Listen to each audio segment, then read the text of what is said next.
आता sale tax हा शब्द जो आहे ना, हा एकदम फेमस आहे, बरोबर आहे. सेल टॅक्स,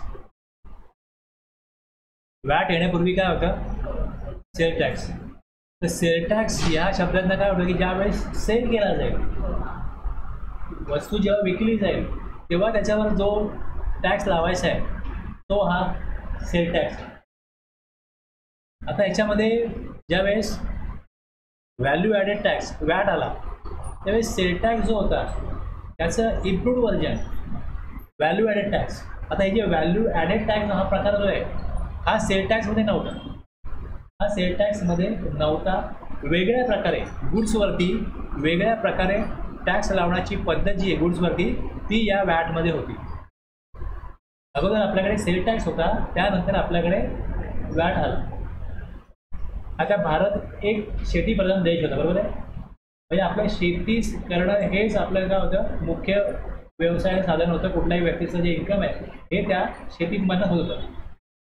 नंतर पुढच्या काळामध्ये आपल्याकडे जसं मॅन्युफॅक्चरिंग व्हायला लागलं, आजही आपण बरंचसं रॉ मटेरियल हे चायना जगाला पुरवतो. हे चायनामधनं चायनाची व्यापार बंद करायला म्हटला त्यांनी कोरोनामध्ये चायनाचं नाव आलं म्हणून काय जग त्यांची व्यापार बंद करू शकत नाही, कारण की आजही स्वस्त जो कच्चा माल आहे हा स्वस्त चायनामधनं मिळतो. पण आता बऱ्याचशा प्रमाणामध्ये आपल्याकडे मॅन्युफॅक्चरिंग होतं. जेव्हा वस्तू बनवली जाते, म्हणजे एक प्रॉडक्ट ए घेतलं, प्रॉडक्ट बी घेतलं, प्रॉडक्ट सी घेतलं, हे पार्ट्स आहेत. हे पार्ट्स बनवून काय येतो, तर टी व्हीमध्ये वेगवेगळे पार्ट्स आहेत. मग त्यामध्ये पार्ट्स ए लागतो, पार्ट्स बी लागतो, पार्ट्स सी लागतो. हे समजा चायनाकडनं घेतले आणि मग हे सगळे पार्ट्स एकत्र जुळून कसं एक टेस्टिंग करून प्रॉपर सगळं फंक्शनिंग आहे की नाही बघून एक स्टँडर्ड जे काय आहे त्याप्रमाणे एक वस्तू बनवली जाते. समजा टी व्ही असेल तर जे आपण बघतो सोनी आहे किंवा आणखी कुठल्याही वेगवेगळ्या कंपन्या आहेत, त्या काय करतात, रॉ मटेरियल जे आहे ते घेतात आणि ते एकत्र करून एक फिनिश प्रॉडक्ट बनवतात. ज्या वेळेस ए बी सी वरनं एखादी वस्तू नवीन बनते तेव्हा ह्याच्यावरती एक्साईज ड्युटी लागत होती किंवा एक्साईज ड्युटी जो आहे तो एक्साईज ड्युटी कशावर लागते, ज्यावेळेस मॅन्युफॅक्चरिंग होईल तेव्हा एक्साईज ड्युटी लागेल. वस्तू मॅन्युफॅक्चर झाली, ती विकली गेली की नाही हा पुढचा विषय आहे. जसं मॅन्युफॅक्चरिंग झालं आजच्या डेटला हे रजिस्टर मेंटेन होईल की कुठलं प्रॉडक्ट किती प्रमाणामध्ये किती क्वालिटीने मॅन्युफॅक्चर झालं, त्याची व्हॅल्यू किती आहे.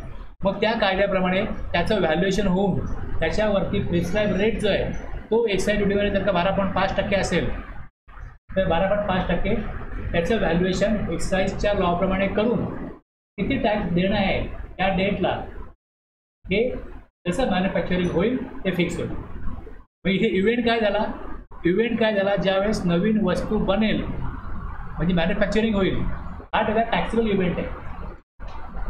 वॅटमध्ये वस्तूची विक्री होईल, सेल ऑफ गुड्स आहे, सेल ऑफ गुड्स वस्तूची विक्री होईल त्यावेळेस त्याच्यावरती वॅट लागेल. आणि सर्व्हिस दिली तर मग त्याच्यावरती सर्व्हिस टॅक्स लागेल. आता याचप्रमाणे मग गुड्स बनवले ते वेगळ्या स्टेटमध्ये जेव्हा त्याचं वाहून नेले जातील मग तिथे एंट्री टॅक्स लागेल. ते महानगरामध्ये येईल, त्या महानगरामध्ये पण तिथे LPT लागेल. म्हणजे असे वेगवेगळे टॅक्स जे होते, entry tax, local body tax, octroi वगैरे वगैरे, हे सगळे जे टॅक्स जे आहेत हे सगळे टॅक्स जसं काळ पुढे गेला डेव्हलप कंट्रीमधनं हे सगळे टॅक्स वेगवेगळ्या इव्हेंटवरती घेणारे बंद करण्यात आले आणि एकच टॅक्स तिकडे घ्यायला लागले, goods and services tax, GST, goods and services tax. आता याच्यामध्ये काय झालं, आपल्याकडे भारतामध्ये जी काय 28-29 स्टेट आहे त्या स्टेटमध्ये सगळी सरकार तयार व्हायला पाहिजे की आपण पण वॅट बंद करू आणि काय करू, हे वॅट बंद करा, त्यानंतर सर्व्हिस टॅक्स बंद करा, एंट्री टॅक्स LPT काही नसेल, आपल्याकडे फक्त GST असेल. तर हे सगळं एकदम 140 करोड लोकांची जी जनता आहे त्यांच्यावर राज्य करतात, वेगवेगळे राज्य आहेत, त्यांना हे मान्य होणं कठीण होतं. त्यामुळे आपल्याकडे GST यायला जरी 4-5 कायदे आहेत त्यानुसार काय करा, रेकॉर्ड मेंटेन करा, टॅक्स भरा, त्याऐवजी एकच कायदा करा, जो काय टॅक्स घ्यायचा आहे तो तुम्ही एकदाच घ्या. व्यापाऱ्यांचा एक्झॅक्टलीचं या प्रकारे मागणं होतं. पण आपल्याकडे ही गोष्ट मान्य व्हायला जास्त वेळ गेला कारण की राज्य सरकार आणि केंद्र सरकार यांच्यामध्ये समन्वय येणं बनणं आणि जनतेला ते नवीन टॅक्स प्रणाली मान्य होणं, सगळ्यांना ते कन्व्हिन्स होणं, याच्याकरता जो वेळ लागला. त्यामुळे 160 कंट्रीमध्ये, समजा 150 कंट्री, 195 देश तुम्हाला सापडतील. मी गुगल केलं तर तुम्हाला 195 देशांची लिस्ट मिळेल. यातला जवळजवळ 160 देशांमध्ये GST आलेलं आहे. सगळे टॅक्स बाकीचे बंद झाले. पण आपल्याकडे आपण म्हणतो की आपण जगातली जी 5 इकॉनॉमी आहे त्यामध्ये आपला 3रा नंबर होईल वगैरे आपण म्हणतोय सगळं, पण आपल्याकडे GST यायला खूप वर्ष गेली. आता मग मॅन्युफॅक्चरिंग नाही आहे, सेल ऑफ गुड्स नाही आहे, सर्व्हिस टॅक्स नाही आहे, मग GST कशावरती आकारला जाईल? तर GST लागेल जेव्हा तुम्ही सप्लाय कराल.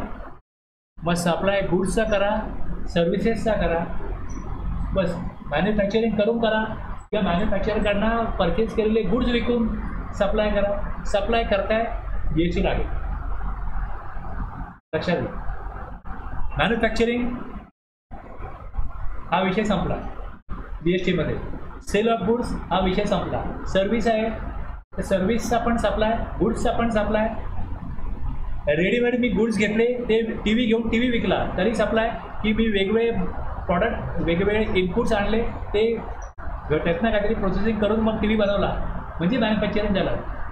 ॲक्च्युअलमध्ये ज्यावेळेस फॅक्टरीतनं गुड्स बाहेर पडतील सप्लाय, ते कधी बनले, कशा प्रकारे बनले, हा विषय संपला GSTमुळे. पहिले काय करायला लागायचं? मॅन्युफॅक्चररला प्रोडक्शनचा रेकॉर्ड वेगळा मेंटेन करा, कारण एक्साईज ड्युटी भरायची सेंट्रल गव्हर्नमेंटला. जेव्हा गुड्स सेल करतायत रेकॉर्ड वेगळे मेंटेन करा, कारण की सेल ऑफ गुड्सवरती टॅक्स कोणाचा आहे? स्टेट गव्हर्नमेंटचा आहे. बरोबर. तिकडे ज्यावेळेस ते गुड्स घेऊन जातोय, कुठल्या महानगरात नेले, तिथे किती एंट्री टॅक्स भरला, लोकल बॉडी टॅक्स, मग त्याचे रेकॉर्ड मेंटेन करा. हे वेगवेगळे रेकॉर्ड मेंटेन करणं, त्याकरता वेगवेगळी माणसं अपॉइंट करणं आणि या सगळ्यांचं परत गव्हर्नमेंटला रिपोर्टिंग म्हणजे रिटर्न्स भरणं, हे सगळं त्रासदायक घडवतं व्यापाराला. एकदा मॅन्युफॅक्चरर काय बोलायचा की मी मॅन्युफॅक्चरिंग करतोय, एक्साईज नंबर काढा. दुसरं, मी विकतोय ते गुड्स, तर मॅन्युफॅक्चरिंग करून द्या, जनता होणार नाही, विकायला पाहिजेत ना, मग विकायचे आहेत, मग वॅट नंबर काढा, मग ते वेगवेगळ्या ठिकाणी पाठवायचे आहेत, मग तिकडे एंट्री टॅक्स भरा, LBT भरा, त्याचे रेकॉर्ड मेंटेन करा, ते डॉक्युमेंट मेंटेन करा. इन्कम टॅक्स आहेच, आणि मग त्या परत कायद्यामध्ये ऑडिट जे असतात ते ऑडिट करा. त्यांचं काय डिमांड रिकव्हरी नोटीस आली, मग त्याला उत्तर द्या. याच्यामध्ये खूप मॅनपॉवर आणि खूप बिझनेसचा खर्च होत होता. त्यामुळे हे व्यापाऱ्यांना प्रॅक्टिकल वाटत नव्हतं आणि इतर कंट्रीने हे सगळं बंद केलं आणि त्यांचा व्यापार पुढे जावा, त्यांची इकॉनॉमी ग्रो व्हावी म्हणून त्यांनी त्यांचं कर प्रणाली ही साधी सरळ केली, सोपी केली. कायदा म्हटल्यावर त्यात गुंतागुंत असणारच, पण 4 कायद्यांची गुंतागुंत जर एका कायद्यामध्ये आणली तर ॲटलिस्ट तेवढं काम कमी झालं ना. एखादी गाडी चालवणं पण ज्याला गाडी चालवता येत नाही त्याला कठीण असतं ना. कुठलंही कौशल्य आहे हे विकसित व्हायला वेळ लागतोच, आणि त्यामध्ये पण काही ना काही अशा प्रकारच्या गोष्टी असतातच की सगळ्यांना करता येत नाही. त्यामुळे जरी कायदा म्हटला फिसकट थोडा जरी असला तर त्याची एक्सपर्ट अपॉइंट करून एकच कायदा आहे, एकाच कायद्याला फॉलोअप करणं, त्याला एकाच कायद्याच्या सगळ्या प्रोसिजर करणं, कम्प्लायन्सेस करणं, हे सोपं तुलने नाही. तर याच्यामध्ये हे सगळं रद्द करायचं आणि एकच इव्हेंट ठेवायचा सप्लाय, आणि सप्लायवर टॅक्स लागेल. जीवची कायदा आणण्याचा उद्देश काय होता की मॅन्युफॅक्चरिंग आहे की नाही आहे सोडून द्या, बाकी LBT हे सगळं रद्द करा. परत एंट्री टॅक्स, गाडी उभी करा, माल किती सांगा, ते रेकॉर्ड दाखवा, मग गाडी चेक करणार, मग ते वेळ जाणार. इथे जिकडे हे चेक पॉईंट आहे गव्हर्नमेंटचा, एंट्री टॅक्स LBT आहे, तिकडे गाड्यांची लाईन लागणार. म्हणजे बऱ्याच अशा गोष्टी होत्या की ज्यामध्ये गव्हर्नमेंटचं ॲडमिनिस्ट्रेशन पण खर्चांचा प्रॉब्लेम यायचा आणि व्यापाऱ्यांना पण त्यांचा माल वेगवेगळ्या ठिकाणी पोहोचवायला प्रॉब्लेम वेळ लागायचा. पण सगळ्यांना सोयीस्कर काय होईल? एकच कायदा आणला तर तुलनेने सगळ्यांना सोयीस्कर होईल. पण यानुसार शेवटी होता होता आपल्याकडे हा कायदा आला.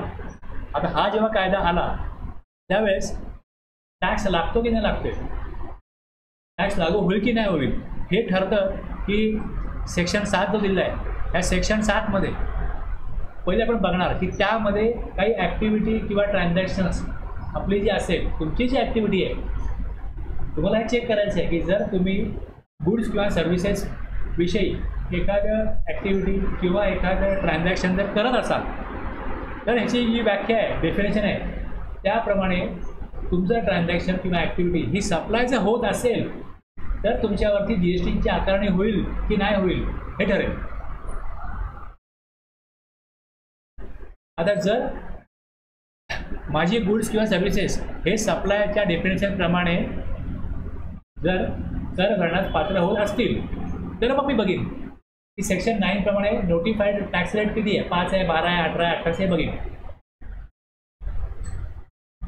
पहिले बघीन सप्लायमध्ये माझी ॲक्टिव्हिटी येते की नाही. यस येते, तर माझी ॲक्टिव्हिटी आयदर टॅक्सेबल असू शकते किंवा दुसरी ती एक्झाम पण असू शकते.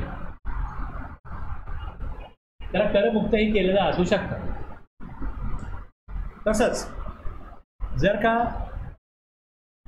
आजही पेट्रोलियम प्रॉडक्टवरती जीएसटी आकारला जाऊ शकत नाही, तसंच काही ॲक्टिव्हिटी अशा आहेत ज्या सप्लायमध्ये येतच नाही. मग सप्लायमध्ये येतच नाही, जसं पेट्रोलियम प्रॉडक्ट आहे, आणखी वाईन शॉप आहे, वाईन आहे, याच्यामध्ये काय होतं जीएसटी लागत नाही. म्हणजे जीएसटी कायद्यामध्ये पॉवरच नाही आहे की दारूवर जीएसटी लागेल किंवा पेट्रोलियम प्रॉडक्टवर जीएसटी लागेल, याची पॉवरच नाही. मग त्याला आपण काय म्हणतो, नॉन टॅक्सेबल सप्लाय. म्हणजे पहिले सप्लायमध्ये आहे, मग सप्लाय आयदर तुमचा सप्लाय जो आहे जर सप्लायमध्ये येत असेल, सप्लायच्या डेफिनेशनप्रमाणे ही ॲक्टिव्हिटी सप्लायमध्ये येत असेल तर आयदर सप्लाय टॅक्सेबल असू शकतो किंवा तो सप्लाय हा एक्झम असू शकतो. आणि तिसरं, जर सप्लायच्या स्कोपमध्ये येत नसेल तर तो नॉन टॅक्सेबल सप्लाय असेल. आणि याचंच रिपोर्टिंग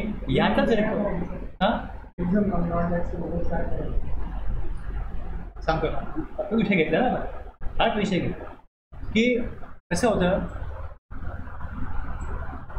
की सगळ्यात पहिली लक्षात घ्या की 100 लोक एक्झामला बसले, यातले 5 कोण झाले आणि फेल कोण झाले.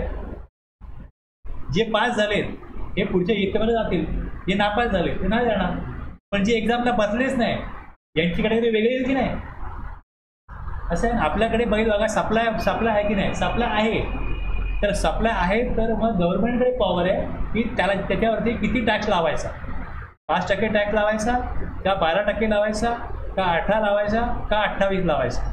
आणि जर लोकांची मागणी असेल की हा सप्लाय आहे पण हा टॅक्सेबल करू नका, सो वैद्यकीय सेवा आहे ही टॅक्सेबल करू नका, फळं भाजीपाला आहे हा टॅक्सेबल करू नका, हा करमुक्त करा. लक्षात घ्या, सप्लाय आहे तर तो टॅक्सेबल किंवा करमुक्त असू शकतो. पण जीएसटीच्या कायद्यामध्ये जर सप्लायच नाही आहे असं म्हटलं तर गव्हर्नमेंटची इच्छा जरी असली तरी टॅक्स घेऊ शकणार नाही. एक्झाम ज्याला केलं आहे, ज्याला करमुक्त केलं आहे, त्याच्यावरती वेळ बदलली, काळ बदलला तर त्याच्यावरती कर लावला जाऊ शकतो. पण जेव्हा नॉन टॅक्सेबल म्हणतो याच्यावरती गव्हर्नमेंटची इच्छा जरी असली तरी टॅक्स लावला जाऊ शकत नाही, पॉवरच नाही गव्हर्नमेंटकडे.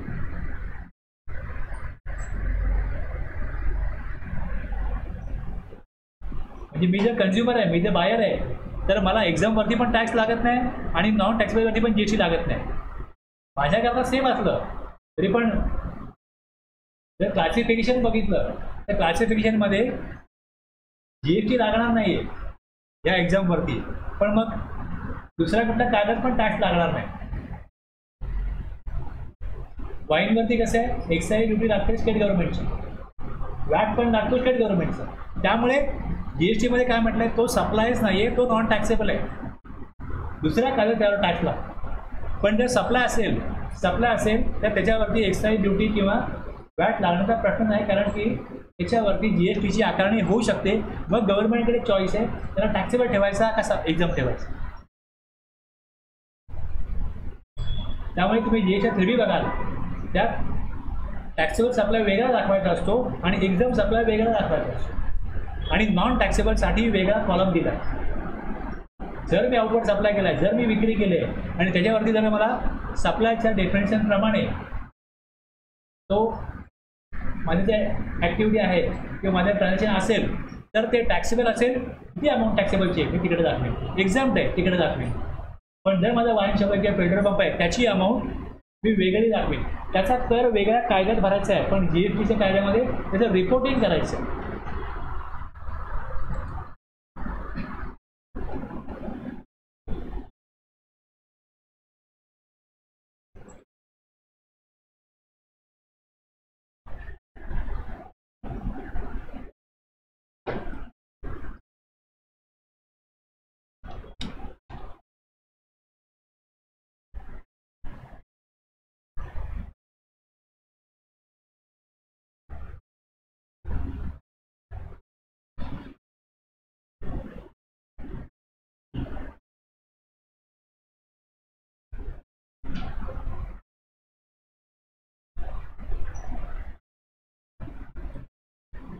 तुम्हाला मगाशी काय विचारलं, तुम्ही काय काम करता, ते तुम्हाला कितपत माहिती आहे हे मला अंदाज नाही घेतला, म्हणून मी तुम्हाला विचारलं, म्हणून मी तुम्हाला एवढं बेसिक पासून सांगतो.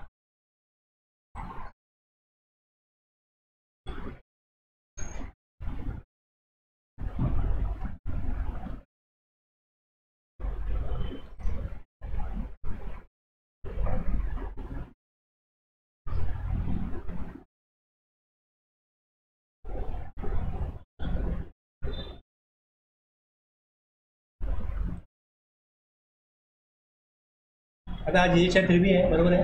हा जेव्हा मी काढीन तेव्हा याच्यामध्ये आउटवर्ड सप्लाय मला दाखवायचं आहे 3.1 मध्ये टॅक्स ऑन आउटवर्ड सप्लाय. आता आउटवर्ड जेव्हा मी काढीन इकडे, तेव्हा इथे बघा दिलं आहे नॉन GST आउटवर्ड सप्लायज. हा नॉन GST आउटवर्ड सप्लाय आहे. इथे पेट्रोलियम प्रॉडक्ट आणि वाईन शॉप जर नसेल तर इथे काही लावलं जात नाही, आणि त्याच्यावर GST लागतच नसल्यामुळे पुढे काही टॅक्सची अमाऊंट टाईपच करायची नाही. दिसेल मला बघा. आणि जिकडे एक्झाम दिलं आहे, एक्झाम कुठे आहे, C मध्ये other outward supplies nil rate किंवा एक्झाम, याच्या पण पुढे टॅक्समध्ये काही दिसत नाही. आणि जे A आहे, A मध्ये कसं आहे टॅक्सेबल व्हॅल्यू, आणि मग राज्याबाहेर गेला आहे, जर इंटरस्टेट सप्लाय असेल तर मग IGST, आणि इंटरस्टेट सप्लाय असेल तर CGST, AGST, सेस असल्यास सेसची व्हॅल्यू येते इकडे. आणि जिओडेट म्हणजे स्पेशल इकॉनॉमिक झोन किंवा एक्सपोर्ट केलं आहे तर मग त्याच्यावर IGST लागला असेल तर IGST येईल. आणि खाली nil rate exempted, reverse charge मी परचेस केलं आहे त्याच्यावर मला टॅक्स भरायचा आहे, तर मी जे परचेस केलं म्हणजे इनवर्ड सप्लाय. असे हे ABCDE आहेत.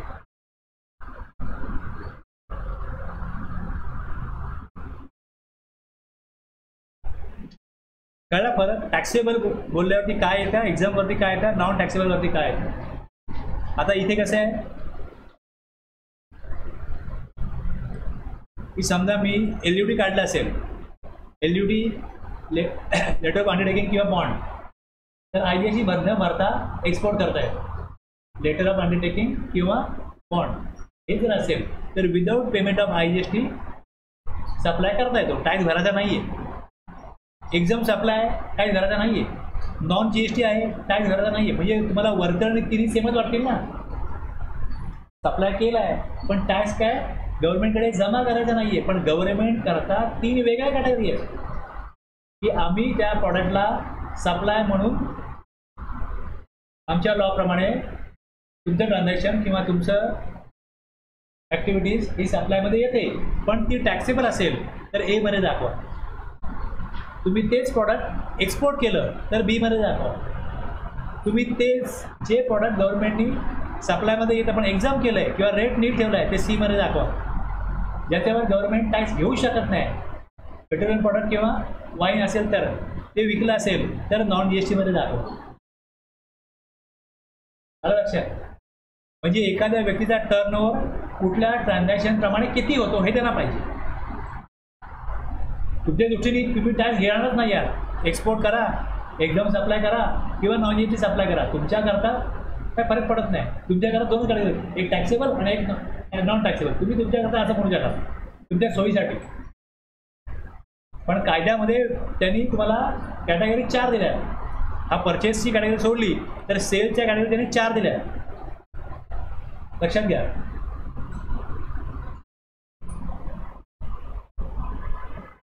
जर का मी काय टूल्स बनवतो, टूल्स ते टूल्स जर का मी राज्यामध्ये विकतो तर मी इकडे दाखवेन आणि टूल्स माझे टॅक्सेबल आहेत, पण ते टूल्स जर का मी भारताबाहेर पाठवले तर मी इकडे दाखवेन.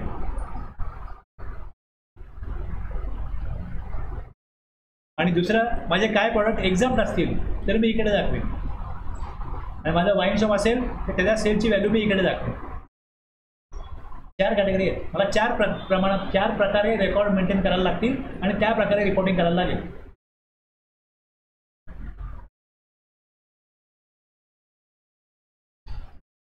कळलं? एवढं मी तुम्हाला बॅकग्राऊंड म्हणून सांगितलं की आता यात तुम्हाला काय दिलं आहे, स्कोप ऑफ सप्लायमध्ये. स्कोप ऑफ सप्लाय जर तुम्ही काढलं, सप्लाय असेल तर टॅक्स लागणार आहे. आता आपण अगोदर सेक्शन कुठला बघितला होता, तर अगोदर आपण सेक्शन बघितलेला सेक्शन 9 किंवा 10 मध्ये बघितलं होतं.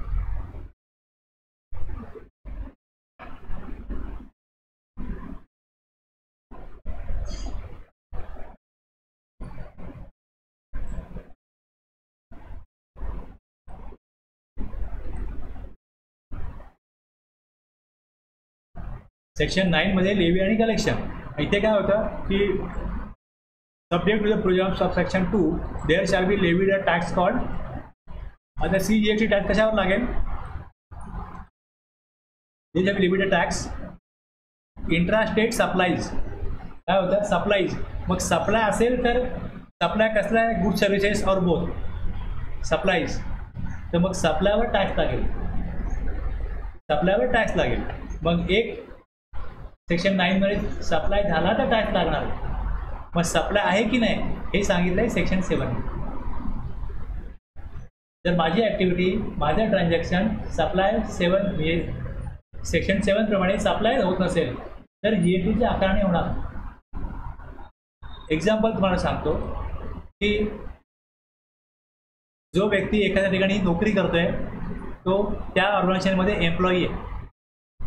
एक व्यक्ती एम्प्लॉई म्हणून काम करतो. या एम्प्लॉईला समजा एक 70,000 सॅलरी मिळत असेल महिन्याला. ती का मिळाली, त्या एम्प्लॉईनी त्याच्या ऑर्गनायझेशन करता काम केलं, ही सर्व्हिस दिली. मग याच्यावर GST यायला पाहिजे की नाही. लक्षात घ्या, एक व्यक्ती एम्प्लॉई म्हणून काम करतो आणि दुसरा व्यक्ती आहे तो एम्प्लॉई नाही आहे. समजा तो कन्सल्टंट आहे त्या कंपनीचा, ओके, कन्सल्टंट आहे आणि तो आपली फीस चार्ज करतो 50,000 रुपीज त्यांनी सर्व्हिसेस दिल्या म्हणून. तर ह्याच्यावर GST लागतो. ओके, याच्यावर GST लागतो. पण तेच तो एम्प्लॉई झाला आणि तो एक सर्टन अमाऊंट घेईल. ॲग्रीमेंट काय, तुमच्याकरता मी काम करेन पण ॲज अ कन्सल्टंट, की तुमचं मी एम्प्लॉय नाही आहे, तुमचं मी काम करेन पण तुमचा एम्प्लॉय नाही आहे. जसं काम असेल मी येईन करेन, तुमच्या ऑफिसमध्ये येऊन करीन किंवा तुमचं काम ते काम माझ्या ऑफिसमध्ये आणून करीन, पण तुमचं मी काम करीन. पण तुमचं मी एम्प्लॉय नाही आहे, अमाऊंट घेतली GST येईल. पण जर एम्प्लॉय म्हणून काम केलं, असं ॲग्रीमेंट बनलं की ॲज अ एम्प्लॉय तुमचं मी काम करतो आणि कन्सिडरेशन असेल 70,000 तर ह्याच्यावर GST येणार नाही. कारण सेक्शन 7 मध्ये आपण बघणार आहोत पुढे जाऊन की त्यात दिलं आहे की एम्प्लॉईनी जर का कुठलंही पेमेंट एम्प्लॉयरकडनं घेतलं तर त्याच्यावरती GST मध्ये टॅक्स लागणार नाही. ते ट्रान्झॅक्शन हे नायदर सप्लाय ऑफ गुड्स आहे नॉट सप्लाय ऑफ सर्व्हिस. समजलं ना. जर त्यात मेन्शन केलं आहे की हे ट्रान्झॅक्शन हे GSTच्या स्कोपमध्ये येणार नाही, out of scope of GST असेल, तिकडे अशी यादी दिलेली आहे की ही ट्रान्झॅक्शन्स आहेत याच्यावर GST लागू शकत नाही कारण ही out of scope of GST.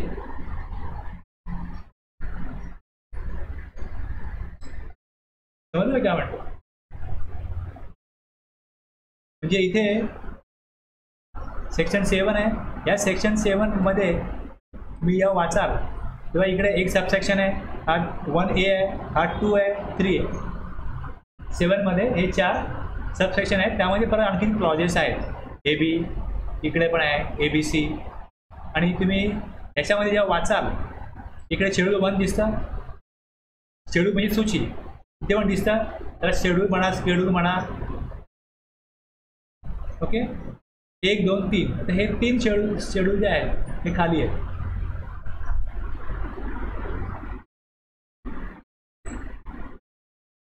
याच्यामध्ये काय आहे, activities to be treated as supply even if made without consideration. Consideration जरी नसेल तरी पण ते सप्लाय आहे.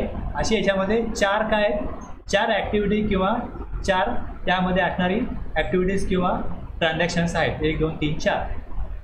2 मध्ये activities or transactions to be treated as supply of goods, supply of service. म्हणजे जर माझी ॲक्टिव्हिटी ही सप्लायच्या स्कोपमध्ये येत असेल तर माझं ट्रान्झॅक्शन हे सप्लाय ऑफ गुड्स आहे का सप्लाय ऑफ सर्व्हिस आहे याचं क्लेरिफिकेशन हे शेड्यूल 2 मध्ये येईल.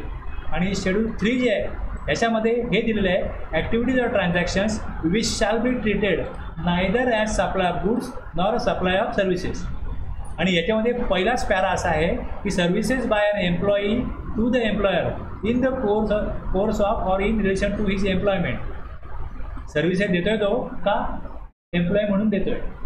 तर ही ॲक्टिव्हिटी किंवा हे ट्रान्झॅक्शन हे सप्लायच नाही आहे, त्यामुळे याच्यावर GST लावला जाणार नाही, लावला जाऊ शकत नाही. अशा याच्यामध्ये 8 पॅरा आहेत.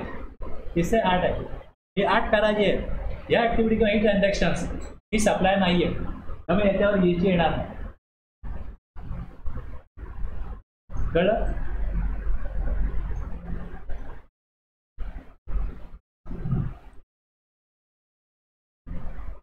सप्लाय इन्क्लूड्स म्हटलं, सप्लाय इन्क्लूड्स याच्यामध्ये सेक्शन 7 आहे, सेक्शन 1 आहे, clause A, clause AA, clause B आणि हे झाली 3 ट्रान्झॅक्शन. आणि इथे C मध्ये काय दिलं आहे, the activity specified in schedule 1. याच्यामध्ये 4 ॲक्टिव्हिटीज आहेत ज्यामध्ये विदाऊट कन्सिडरेशन. इथे बघा काय म्हटलं आहे, कन्सिडरेशन. इथे तुम्ही बघाल याच्यामध्ये पण ॲक्टिव्हिटीज और ट्रान्झॅक्शन्स याच्यामध्ये कन्सिडरेशन आहे. तसंच इथे पण ऑल फॉर्म्स ऑफ सप्लाय इथे पण कन्सिडरेशन आहे. म्हणजे AA मध्ये कन्सिडरेशन असलेली ट्रान्झॅक्शन आणि या शेड्यूल 1 मध्ये 4 ॲक्टिव्हिटीज आहेत. अशा 7 ॲक्टिव्हिटीज आहेत ज्यामध्ये तुमची ॲक्टिव्हिटी असेल तर ती सप्लाय असेल आणि जर सप्लाय असेल तर GST लागेल. ओके. मग तुम्हाला पुढे जाऊन हे त्यांनी क्लेरिफाय केलं आहे शेड्यूल 2 मध्ये की तुमची ॲक्टिव्हिटी जी सप्लाय म्हणून एकदा का फायनल झाली का ते सप्लाय ऑफ गुड्स आहे का सप्लाय ऑफ सर्व्हिस आहे हे तुम्हाला शेड्यूल 2 मधनं कळेल. जर माझी activity he supply of goods आहे तर मी रेट नोटिफिकेशन सप्लाय ऑफ गुड्सचं बघेन. जर माझी ॲक्टिव्हिटी सप्लाय ऑफ सर्व्हिस आहे रेट नोटिफिकेशन मी सर्व्हिसचं बघेन. जर माझे गुड्स एक्झाम आहेत की नाही हे बघायचे असतील तर मी त्याचा एक्झामचे नोटिफिकेशन गुड्सचं बघेन. जर माझी सर्व्हिस एक्झाम आहे की नाही हे मला माहिती फायनल करायचं असेल तर मला एक्झामचे नोटिफिकेशन बघा. पहिली गोष्ट सप्लाय आहे की नाही आहे हे पहिलं. जर सप्लाय आहे तर मी हे बघेन की तो सप्लाय एक्झाम जर नाही आहे, एक्झाम नसेल तर मग टॅक्स येणार नाही.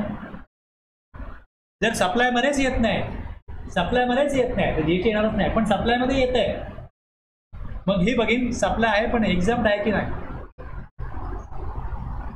कळलं ना? मग एक्झाम नाही आहे तर मग टॅक्सेबल आहे.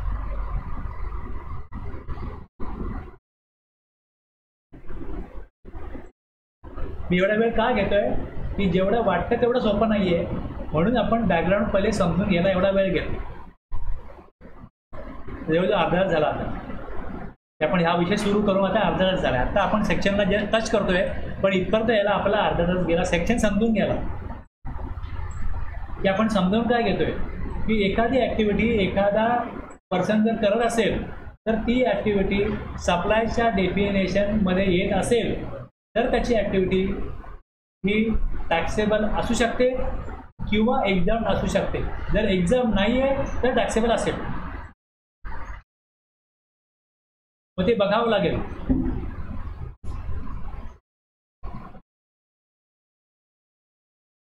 समजलं ना काय?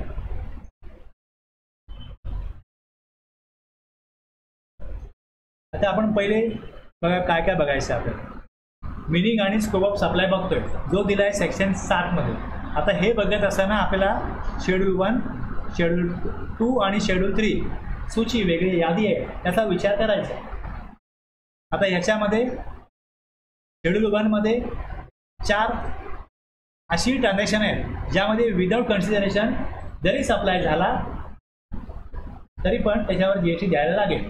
तसं ब्रँचला मी सप्लाय केला, डिस्टिंक्ट पर्सन आहे बँक म्हणजे. जसं बँक ऑफ महाराष्ट्र एक शाखा कुठे आहे, स्टेट बँक ऑफ इंडिया आहे, एक ब्रँच आहे महाराष्ट्रामध्ये, दुसरं एक गुजरातमध्ये. तर इकडून तिकडे जेव्हा सप्लाय होईल तेव्हा त्यावर GST द्यायला लागेल. कंपनी एकच आहे, पॅन नंबर एकच आहे, पण GST मध्ये रजिस्ट्रेशन हे स्टेट वाईज घ्यायला लागतं. त्यामुळे तुम्ही एकाच ब्रँच दुसऱ्या बँकला ज्या वेळेस गुड सर्व्हिसेस द्याल तेव्हा त्याच्यावर GST द्यावा लागेल. याकरता त्यांनी यादी दिलेली आहे. 4 अशी ट्रान्झॅक्शन आहेत, एजंट आहे, प्रिन्सिपल आहे. अशा प्रकारची ट्रान्झॅक्शन्स ही विदाऊट कन्सिडरेशन पण काय होतील, सप्लायच्या स्कोपमध्ये येतील. तसंच सप्लाय आहे तर सप्लाय गुड्स आहे का सप्लाय सर्व्हिस आहे याचं तुम्हाला क्लेरिफिकेशन शेड्यूल 2 मध्ये मिळेल. जर तुम्ही पूर्वी कधी GST हॉटेलला गेला असाल, बिल बघितलं असेल तर त्यामध्ये वॅट आणि सर्व्हिस टॅक्स दोन्ही लागत होते. जसं वर्क कॉन्ट्रॅक्ट होतं, वर्क कॉन्ट्रॅक्टमध्ये जसं काय बांधकाम करायचं आहे, तुम्ही सांगितलं की आमच्या बाथरूमचं काम करून द्या, त्या बाथरूमचा दरवाजा चेंज करून द्या, तर दरवाजा ही गुड्स आहे, प्लस आतमध्ये काय सिमेंट लागलं, इथे काही वस्तू लागतील हे पण गुड्स आहे. पण त्याचं मेन काय काम आहे तर मॅनपॉवर सप्लाय पण होतोय. मग ते वर्क कॉन्ट्रॅक्ट जे आहे, बाथरूम बनवलं, असं कुठलंही मेंटेनन्सचं काम केलं, पेंटिंग केलं, तर पेंटिंगमध्ये गुड्स पण लागतात आणि मजूर पण लागतात. मग त्याच्या अशा वर्क कॉन्ट्रॅक्टवरती पूर्वी वॅट आणि सर्व्हिस टॅक्स दोन्ही लागायचे. त्यांनी आता असं दिलेलं आहे की रेस्टॉरंट, कॅटरिंग ही सर्व्हिस आणि वर्क कॉन्ट्रॅक्ट ही पण सर्व्हिस आहे. ऑल्दो त्यामध्ये गुड्स जरी प्रोव्हाइड केले जात असले तरी पण ती सप्लाय ऑफ सर्व्हिसेस आहे. सप्लायमध्ये कॉन्ट्रॅक्टर गुड्स आणि सर्व्हिस दोन्ही प्रोव्हाइड करतो. पण गव्हर्नमेंट म्हणतं वर्क कॉन्ट्रॅक्ट ही आता आम्ही फक्त सर्व्हिस म्हणून समजतो, दिलं आहे त्यामध्ये शेड्यूल 2 मध्ये. पण अगोदर सर्व्हिस टॅक्स सेंट्रल गव्हर्नमेंट घ्यायचं आणि वॅट स्टेट गव्हर्नमेंट घ्यायचं. त्यामुळे दोन्ही कायद्यानुसार ते म्हणायचे स्टेट गव्हर्नमेंट तुम्ही फूड सर्व केलं, गुड्स दिले, आम्हाला वॅट द्या. आणि तुम्ही ते बनवले, ते प्रिपेअर केलं, लोकांना बसायला जागा दिली, त्यांना फॅन AC लावून सर्व्हिस दिली, म्हणून तुम्ही स्टार वाढवला पैसा, तुम्ही सर्व्हिस पण दिलेली आहे. सेंट्रल गव्हर्नमेंट सर्व्हिस टॅक्स घ्यायचा. पण आता GST मध्ये रेस्टॉरंटमध्ये गेल्यानंतर जे बिल येतं ते बिल फक्त सर्व्हिसचं असतं. आणि वर्क कॉन्ट्रॅक्ट दिलं तर वर्क कॉन्ट्रॅक्ट ही फक्त सर्व्हिस आहे. याप्रमाणे शेड्यूल 2 म्हणतं की ही ॲक्टिव्हिटी गुड्स आहे तर गुड्स आहे, सर्व्हिस आहे तर सर्व्हिस आहे. मला काय दिसतंय, मला काय वाटतं, लॉजिकली काय हा विषय नाही. त्यांनी दिलं आहे की ही ॲक्टिव्हिटी ही सर्व्हिस आहे, सप्लाय ऑफ सर्व्हिस आहे तर सप्लाय ऑफ सर्व्हिस आहे. आणि शेड्यूल 3 मध्ये काय, काही ॲक्टिव्हिटीज, काही ट्रान्झॅक्शन हे सप्लाय गुड्सचा पण नाही आहे आणि सप्लाय सर्व्हिसचा पण नाही. तुम्ही म्हणा अरे गुड दिसतात, या ॲक्टिव्हिटीमध्ये गुड दिलेले आहेत, सर्व्हिस दिलेली आहे, पण तो कायदा काय म्हणतो, शेड्यूल 3 काय म्हणतो की ही ॲक्टिव्हिटी ही आम्ही समजतो की ही सप्लाय गुड पण नाही, सप्लाय सर्व्हिस पण नाही. जर नाही आहे तर नाही आहे, त्याच्यावर GST लागू शकत नाही. कळलं एवढं? आपल्याला काय समजून घ्यायचं आहे याच्यावरती मी एवढा वेळ घालवला आहे.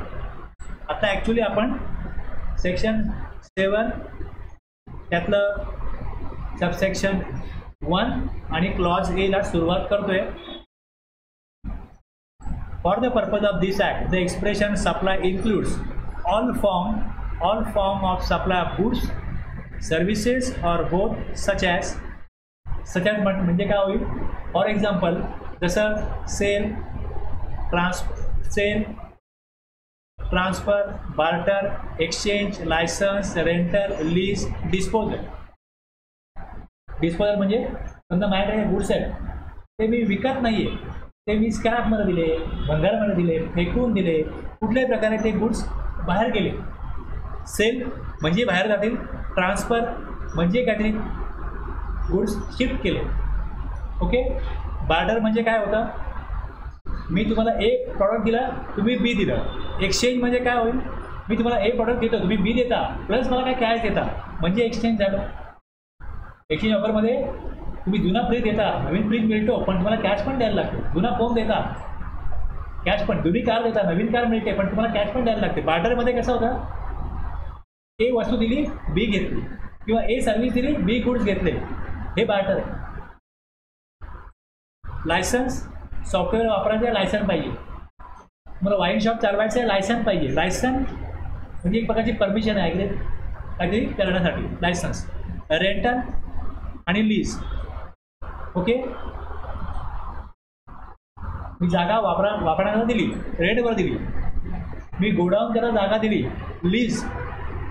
जास्त काळाकरता ॲग्रीमेंट केलं, 30 वर्षाकरता, 50 वर्षाकरता, लीज ॲग्रीमेंट. डिस्पोजल म्हणजे या प्रकारे all forms of supply of goods, services are both such as sale, transfer, barter, exchange, licence, rental, lease, disposal, made or agreed to be made. Made केलं किंवा ते करण्याचं ॲग्रीमेंट केलं. फॉर कन्सिडरेशन, याचं काय मूल्य असेल त्याप्रमाणे ठरलं किंवा या हे काहीतरी पेमेंट मी घेणार, काहीतरी मोबदला घेणार, consideration.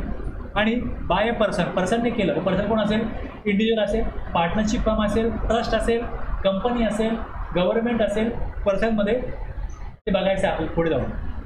In the course or furtherance of business.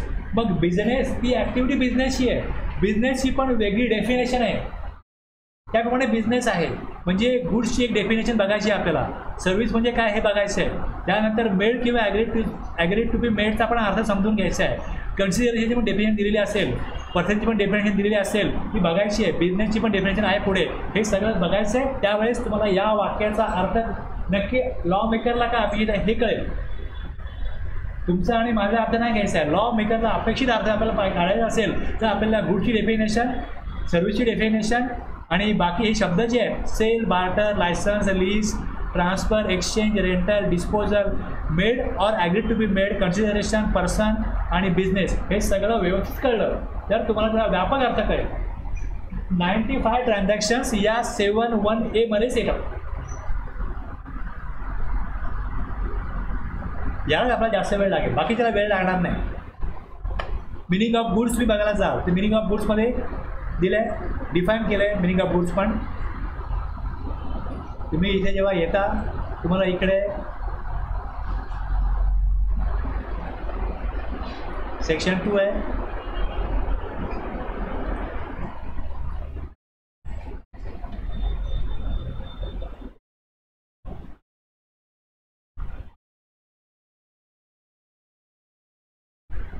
$52 मध्ये दिलं आहे. Goods means services.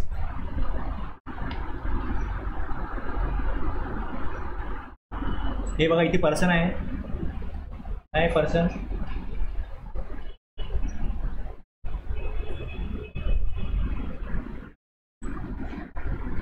सर्व्हिसेस आलं आहे इकडे.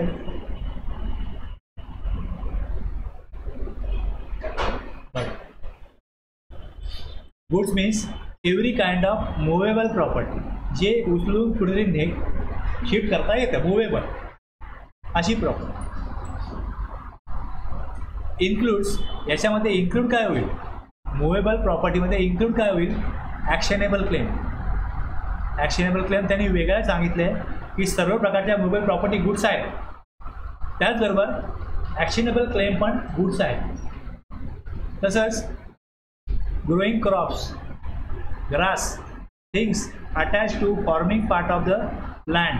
आता जमिनीमध्ये काय पेरलं असेल, जमिनीतला काय उगवलं असेल, हे मुव्हेबल नाही आहे ना, ते कट केलं जातं, ते सेवेड, ते नंतर कापलं जाईल, ते कापणी होईल. Which are agreed to be severed before supply or under a contract of supply. म्हणजे जे क्रॉप्स आहेत, ग्रास, गवत आहे, आणि थिंग्स अटॅच टू, जमिनीत जे उगवतं किंवा जमिनीत जे पेरलं जातं म्हणजे पुढे कापणी होते, हे सगळं काय म्हणजे वेगळ्या प्रकारची जी काय झाडं आहेत, त्यामध्ये उगवती फळं असतील, भाजीपाला असेल, पिकं असतील, हे सगळं कापूनच पुढे विकलं जातं ना, किंवा तिथं वेगळं करून विकलं जातं. हे सगळं गुड्समध्ये इन्क्लूड होईल.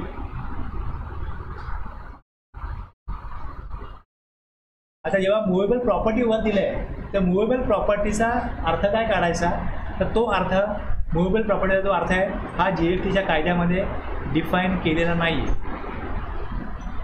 मग जनरल क्लॉज ॲक्ट बघितला तर movable property shall include land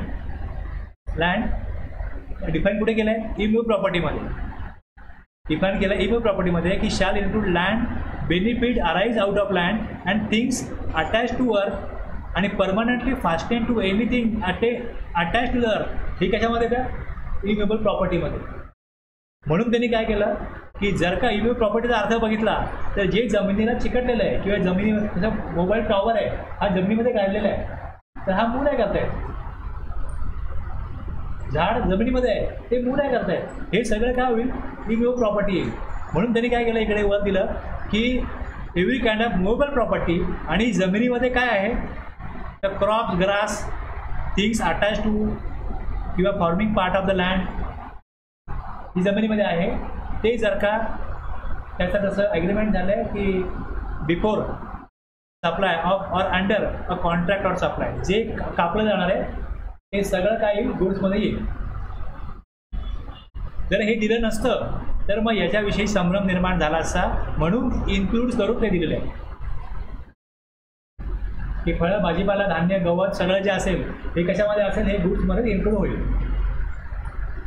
ते सप्लायमध्ये आल्यानंतर त्याच्यावरती सगळी अन्नधान्य, फळं, भाजीपाले हे टॅक्सेबलच असतील, नॉट नेसेसरी. काही टॅक्सेबल असतील, काही एक्झाम्पल असतील. पहिले ते सप्लायमध्ये येण्यापूर्वी ते गुड्समध्ये आले पाहिजे. जर गुड्सच मध्ये येत नाहीत तर मग पुढचा विषय संपला. माझी ॲक्टिव्हिटी गुड्सची सर्व्हिसची आहे, ते पहिले मला बघायला लागेल तर गुड्समध्ये काय येतं हे मी बघितलं. आता जे गुड्स नाही आहे सर्व्हिसमध्ये काय म्हटलं, एनिथिंग अदर दॅन गुड्स. जे गुड्स नाही आहे ते सर्व्हिस आहे, जे गुड्स नाही आहे ते सर्व्हिस आहे. म्हणजे मला हे बघायला लागेल की माझी ॲक्टिव्हिटी जी काय ते डिफाईन केलं आहे गुड्स, ती गुड्समध्ये येते का.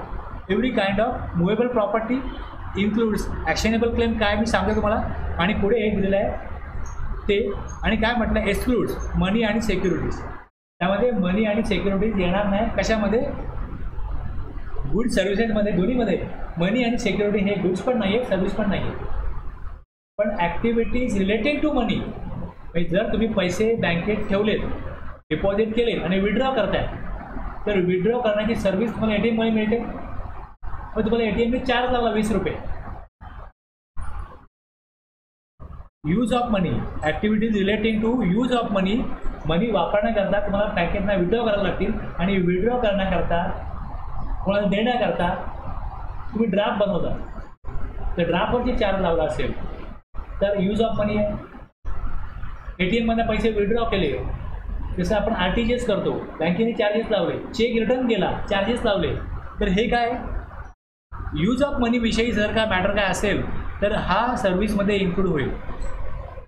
तसंच पैसे आपण कन्वर्ट करतो, conversion of money by cash, by any other mode from one form currency denominations to another for which a separate consideration is charge. तुम्हाला डॉलर पाहिजे, तुम्हाला पाऊंड पाहिजे, रुपीज दिले, पाऊंड घेतले, याच्याकरता काय होईल, सेपरेट कन्सिडरेशन चार्ज केलं तर ही सप्लाय ऑफ सर्व्हिसमध्ये येईल, हे सप्लाय ऑफ सर्व्हिसमध्ये येईल. अदरवाईज मनी आणि सिक्युरिटीवरती चार्ज नाही आहे. पण सिक्युरिटीजमध्ये तुम्हाला काय ब्रोकरेज लावला गेला तर मग त्याच्यावर चार्ज येईल. ॲक्टिव्हिटीज रिलेटिंग टू जर का असेल तर त्याच्यावरती पैसे असतील, जर सेपरेट कन्सिडरेशन असेल तर मग ते ही ॲक्टिव्हिटी सर्व्हिसमध्ये येईल. बरं, एवढं. ॲक्शनेबल क्लेम काय असतो, तर actionable claim section 3 transfer of property act 1882 मध्ये दिलं आहे actionable claim. Section 2(1) of the CGST act म्हणतो की unless the context otherwise require the term actionable claim कुठे बघा, त्या वेगळ्या कायद्यात बघा तुम्ही. मग त्या कायद्याप्रमाणे ॲक्शनेबल क्लेमचा अर्थ काय होतो की असं कर्ज तुम्ही कोणाला दिलेलं आहे ते सेक्युअर्ड नाही, अनसेक्युअर्ड डेप. आता जर का मॉर्गेज म्हणतो आपण तर इमूवेबल प्रॉपर्टी मॉर्गेज होतो आणि प्लेस किंवा हायपोथिकेशन हे मुवेबल प्रॉपर्टीचं होतं. आता तुम्ही कार परचेस कराल तर कार काय होते, म्हणजे डॉक्युमेंट फायनान्स कंपनीच्या नावे असतात. मग त्यांनी काय केलं, ते हायपोथिकेट केलं की त्यांच्या परमिशनशिवाय तुम्ही कार विकू शकत नाही. मला विकायची म्हटली तर ते ट्रान्सफर होऊ शकत नाही, पण त्याच्यावरती कर्ज आहे. फ्लॅट कसं आहे, हाऊसिंग लोन मिळतं. मॉर्गेज केलं काय होतं, त्याच्यावरती ताबा राहतो. मॉर्गेज इमूवेबल प्रॉपर्टी, प्लेस, हायपोथिकेशन, दागिने असतील, या दागिन्यावरती ज्वेलरी आहे, स्टॉक आहे, हे काय होतं प्लेस किंवा हायपोथिकेट. बिल्डिंग जी आहे ही मॉर्गेज ठेवली जाते, ही मॉर्गेज ठेवून लोन मिळतं. मग असं कर्ज any debt other than debt secured by mortgage of immovable property or by hypothecation or pledge of movable property, असं कर्ज जे अनसेक्युअर्ड आहे, कुठले वेळेला सिक्युरिटी घेतलेली नाही. तुम्ही मित्राला पैसे दिले उधारीवरती, तुम्हाला माझ्या घरामध्ये भावाचे लग्न आहे, एक 10,000 ते दिले, कुठलेही मॉर्गेज नाही आहे, तर तुम्ही तुम्हाला बोलला तर 3 महिने पैसे परत करेल, तुमचा हा क्लेम आहे, दावा आहे. हा काय झाला, ॲक्शनेबल क्लेम. कुठलाही सिक्युरिटी नाही आहे, ॲक्शनेबल क्लेम. तर ॲक्शनेबल क्लेम इथपर्यंत मी सांगतो. ॲक्शनेबल क्लेम आपण का बघतोय, त्यांनी दिलेलं आहे की ॲक्शनेबल क्लेम हे सप्लाय ऑफ गुड्स आहे. ॲक्शनेबल क्लेम काय म्हणतात, ते includes actionable claim supply of goods आहे. लॉटरी काढली, लॉटरी, तर लॉटरी काय आहे, ॲक्शनेबल क्लेम. हे सांगण्याचा उद्देश काय होता, घेण्याचा उद्देश काय होता की lottery central government, state government, local authority ही लॉटरी काढतात कायदेशीररित्या, त्याला कायदेशीर मान्यता आहे. या लॉटरीला याच्यावरती GST भरायचा आहे. तर हा सप्लाय गुड्स आहे. ॲक्शनेबल क्लेममध्ये लॉटरी पण येते. आणि इतर ॲक्शनेबल क्लेम जे आहे हे शेड्यूल 3मध्ये other than lottery, betting, gambling हे जे आहे बाकी ॲक्शनेबल क्लेमवर GST येणार नाही, आणि लॉटरी, बेटिंग, गॅम्बलिंग वरती GST येणार. आणि तो ॲक्शनेबल क्लेम काय, सप्लाय ऑफ गुड्स. लॉटरीवरती जर का पहिली गोष्ट तो सप्लाय आहे, सप्लाय गुड्सचा आहे, मग तुम्हाला पुढे बघायला लागेल तो टॅक्सेबल सप्लाय, आणि टॅक्सेबल सप्लाय तर तो रिव्हर्स चार्जमध्ये आहे का फॉरवर्ड चार्जमध्ये. गव्हर्नमेंट जेव्हा लॉटरी देते तेव्हा जो डिस्ट्रीब्युटर किंवा एजंट आहे गव्हर्नमेंटचा की लॉटरीसाठी, तो GST भरतो, गव्हर्नमेंट नाही भरतो, म्हणजे त्यावरती रिव्हर्स चार्ज.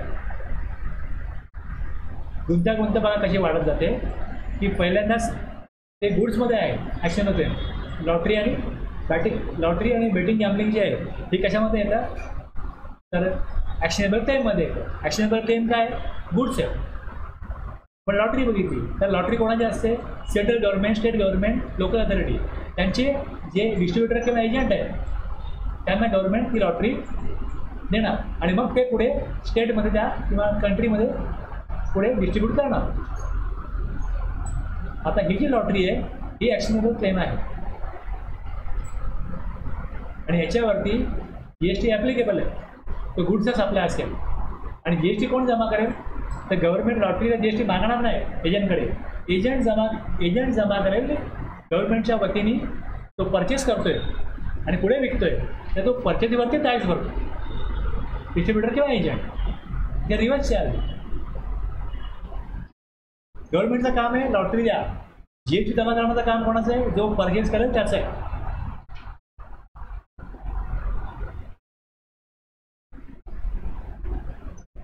आता ॲक्शनेबल क्लेममध्ये हा एक क्लॉज आहे, हा दुसरा आहे, any beneficial interest in movable property not in the possession. तुम्हाला फार काय याचं कळलं, पुढचं कळलं नाही कळलं काय फरक पडत नाही फार, पण आता आलो आहे आपण त्यामध्ये, म्हणून मी दाखवतो की त्यात जे दिलेलं आहे की एक unsecured debt, immovable property, movable property.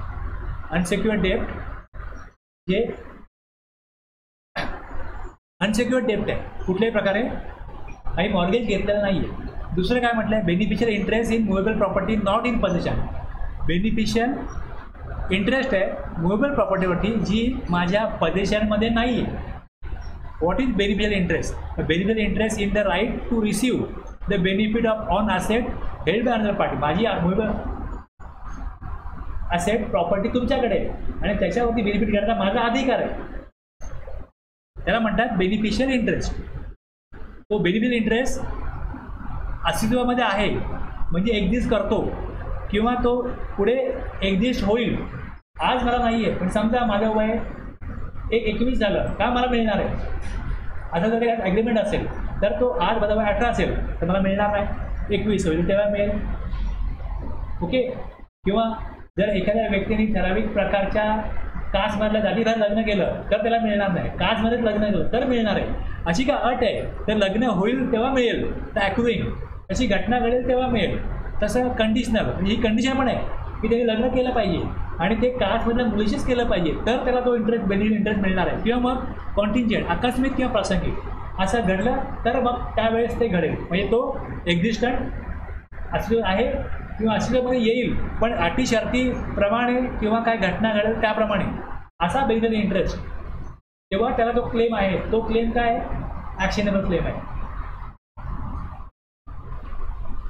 तर हा जो दुसरा क्लॉज आहे हा आपल्या घरात तेवढा काय संबंध येत नाही. आपला पहिला जो एनी डेट ते लॉटरी आहे, आपला संबंध लॉटरी बेटिंग गॅम्बलिंगची GSTमध्ये, त्याला गव्हर्नमेंटने काय केलं आहे गुडमध्ये ठेवलं आहे. आणि शेड्यूल 3 वाचाल तर शेड्यूल 3मध्ये शेड्यूल 3 कशा करताय तर शेड्यूल 3 जो आहे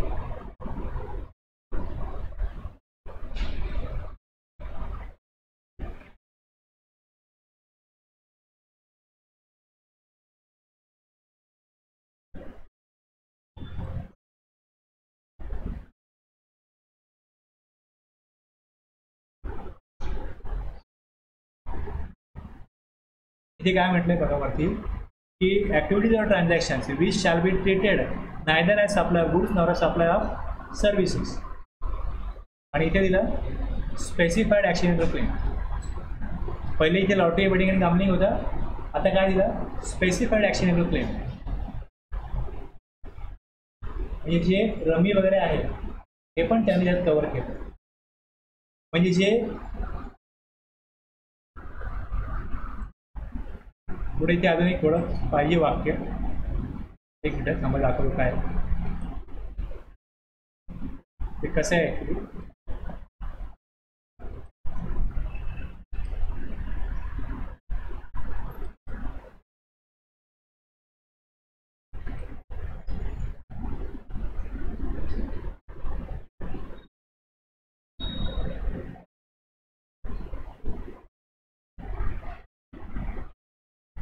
असं आहे की आजच्या ॲक्टिव्हिटीज ज्या आहेत त्या सप्लाय ऑफ गुड पण नाही, सप्लाय ऑफ सर्व्हिस पण नाही. त्यात काय दिलं आहे ॲक्शनेबल क्लेम. ॲक्शनेबल क्लेम हा सप्लाय ऑफ गुड पण नाही, सप्लाय ऑफ सर्व्हिस पण नाही, other than specified actionable. Actually असं आहे इकडे ते आठवत आलं म्हणून कन्फ्युजन. ॲक्शनेबल क्लेम हे सप्लाय ऑफ गुड पण नाही आहे, सप्लाय ऑफ सर्व्हिस पण नाही आहे. आणि इथे पूर्वी काय होतं अदर दॅन लॉटरी बेटिंग आणि गॅम्बलिंग, आणि आता काय केलं स्पेसिफाईड ॲक्शनेबल क्लेम. यात लॉटरी बेटिंग गॅम्बलिंग आणखीन कसिनो रमी हे सगळं कवर होईल अशा प्रकारे स्पेसिफाईड ॲक्शनेबल क्लेममध्ये त्यांनी डिफाईन केलं. जर तुम्ही इथे येऊन परत वाचाल स्पेसिफाईड ॲक्शनेबल क्लेम तर ते अमेंडमेंट करून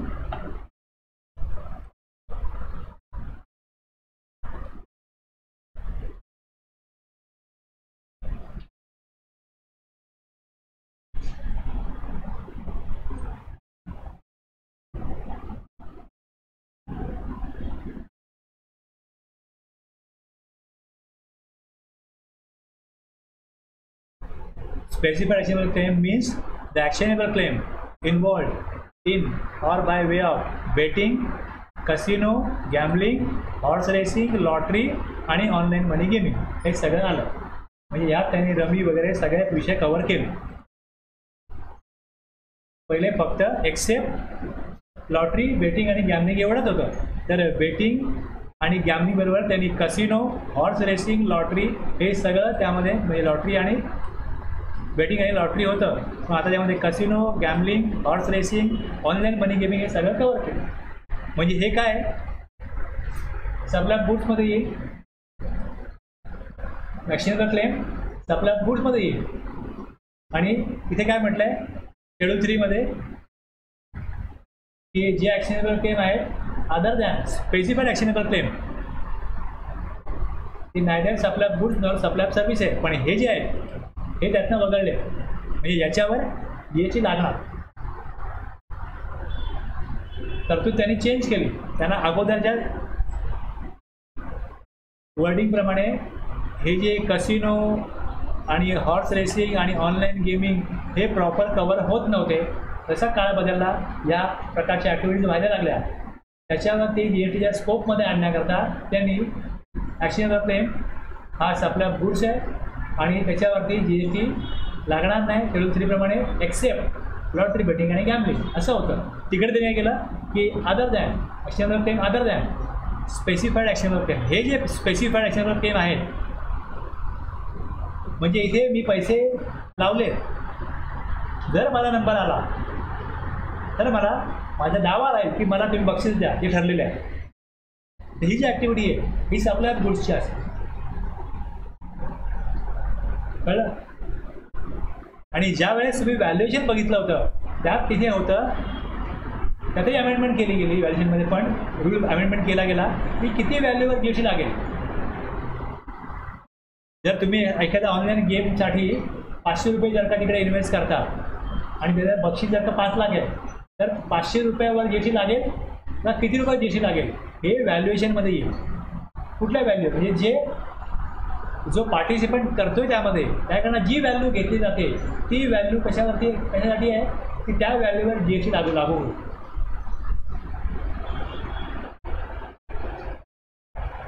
मी लास्ट टाइम जेव्हा घेतलेलं व्हॅल्युएशन तुम्ही काढून बघा की त्यात व्हॅल्यू ऑफ सप्लाय काय असेल. हे लोक काय करत होते की आम्ही 100 लोकांकडनं समजा 1 लाख तो घेतो आणि त्यातनं आम्ही त्या 100 लोकांकडनं आम्ही एकूण 1 लाख घेतो, प्रत्येकाकडनं 500 घेतो आणि त्यांना वाटताना 85,000 वाटतो. तर 15,000च आमचं काय डिफरन्स अमाऊंट आहे त्याच्यावर तुम्ही GST घ्या असं म्हणणं या ऑनलाईन गेमिंग जे चालवत आहेत हा बिझनेस त्यांचा होतं. जसं कारचा होतं ना मार्जिन स्कीम, तशी यांना मार्जिन स्कीम पाहिजे होती. ते गव्हर्नमेंटला यांना मार्जिन स्कीम द्यायची नाही, ती मार्जिन स्कीम नाही मिळेल. व्हॅल्यू ऑफ सप्लाय तुम्ही जेवढे पैसे घेतले त्या व्हॅल्यूवर तुम्ही GST जमा करा. कळलं. पहिले सप्लायच्या, मी एवढं का डिस्कस करतोय, पहिले सप्लायच्या डेफिनेशनमध्ये यायला पाहिजे ती ॲक्टिव्हिटी किंवा ते ट्रान्झॅक्शन जे एखादा व्यक्ती करतोय ते जर तो करत असेल तर मग त्याच्यावरती GST रेट काय असेल आणि तो रेट जर का 18% आहे तर त्याची व्हॅल्यू काय असेल, मग त्या व्हॅल्यूवरती तो रेट ॲप्लिकेबल होईल आणि त्याप्रमाणे त्याला टॅक्स जमा करण्याची जबाबदारी या कायद्यात डिफाईन केले त्याप्रमाणे आलेली आहे. हे एवढं क्लिअर पाहिजे, म्हणून मग हा लॉ अमेंड करून या प्रकारे डेफिनेशन आणि शेड्यूल 3 पण अमेंड करण्यात आलं.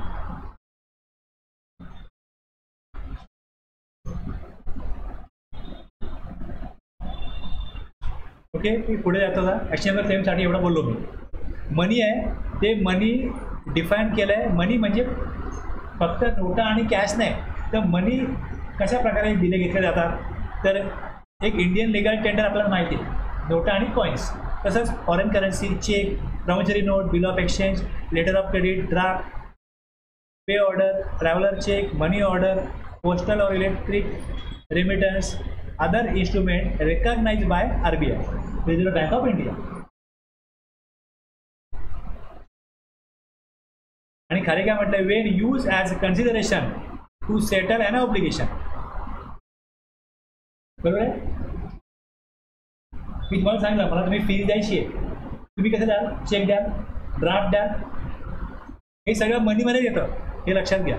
कशा करता की तुम्हाला एक सर्व्हिस देतोय त्याचं कन्सिडरेशन सेटल करण्याकरता तुम्ही ज्यावेळेस ऑब्लिगेशन तुम्हाला आहे तुम्हाला एक पेमेंट करायचं आहे, मग तुम्ही पेमेंट कशा थ्रू कराल, यातला कुठल्याही बोर्डने कराल, हे सगळं मनीमध्ये येईल. मनी मीन्स काय हे सगळं. But exchange with Indian legal tender of another denomination or हे सगळं येईल मनीमध्ये आणि but shall not include any currency that is held for its numismatic value. आता बघा 2000ची नोट चालत नाही, जुन्या नोट 1000 चालत नाही, त्याला आता काय व्हॅल्यू नाही आहे. पण जुनी नोट जुने कॉईन्स हे मार्केटला जास्त कॉस्टली विकले जाऊ शकतात कारण त्याला आता न्युमेस्मॅटिक व्हॅल्यू ही पुराणी कुठलं आपल्याकडे करन्सी असेल तर ती मनी नाही आहे, ती मनीमध्ये येत नाही. शिवकालीन एखादं नाणं असेल तर ती त्याला न्युमेस्मॅटिक व्हॅल्यू आहे, ती करन्सी नाही आहे. तेव्हा करन्सी होती, आज करन्सी नाही आहे, तर ती मनीमध्ये येणार नाही. But shall not include any currency that is held for its numismatic value.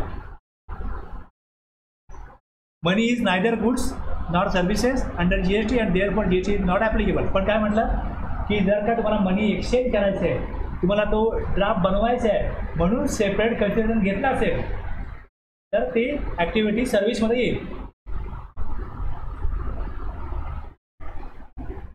Check return केला म्हणून जेव्हा बँक चार्जेस घेते तेव्हा ते चार्जेस GSTच्या स्कोपमध्ये टॅक्सेबल होतील. आपण विड्रॉ करतो ATMमधनं, आपल्याला 5 टाईम काही विड्रॉ फीज नाही आहे, पण जर 6व्यांदा विड्रॉ केलं तर 20 रुपये चार्ज लागला तर त्याच्यावर GST ॲप्लिकेबल होईल कारण तुम्हाला यूज ऑफ मनीवर GST लागेल. यूज ऑफ मनी ही सर्व्हिस आहे.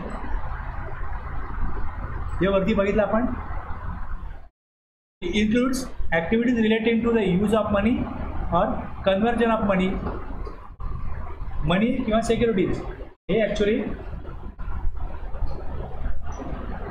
एक्सक्लूड केले गुड्समधनं आणि सर्व्हिसेसमधनं. ते गुड्स पण नाही आणि सर्व्हिसेस पण नाही, पण ॲक्टिव्हिटीज रिलेटेड टू मनी असेल सिक्युरिटीज असेल तर त्याच्यासाठी जर ते काय मूल्य लावलं गेलं तर मग ती सर्व्हिस होईल.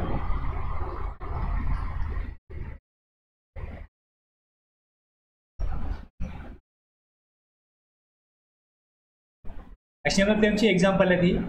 एक्झाम्पल आहे A has a life insurance policy with LIC. Any amount of premium due and recoverable under such policy would not be a supply of goods services.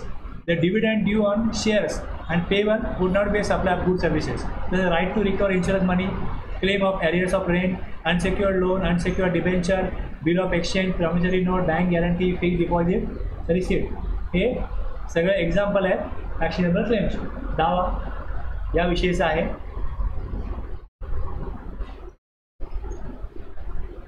सिक्युरिटीमध्ये काय येतं तर shares, script, stock, bond, debenture, derivatives हे सगळं येतं securities. आपण फक्त आता एवढा भाग समजून घेतला गुड्स काय सर्व्हिस काय. इतका वेळ आपण फक्त एवढं समजून घेतलं की all forms of supply of good services or both. म्हणजे जे काय मी डील करतोय ते गुड्स आहे का सर्व्हिस आहे मला आपल्याला क्लिअर पाहिजे. मग पुढे सेल करतोय का ते. सेल म्हणजे काय की जी मालकी आहे माझ्याकडनं ती permanently and absolute transfer of ownership of property in goods और money consideration under a valid contract.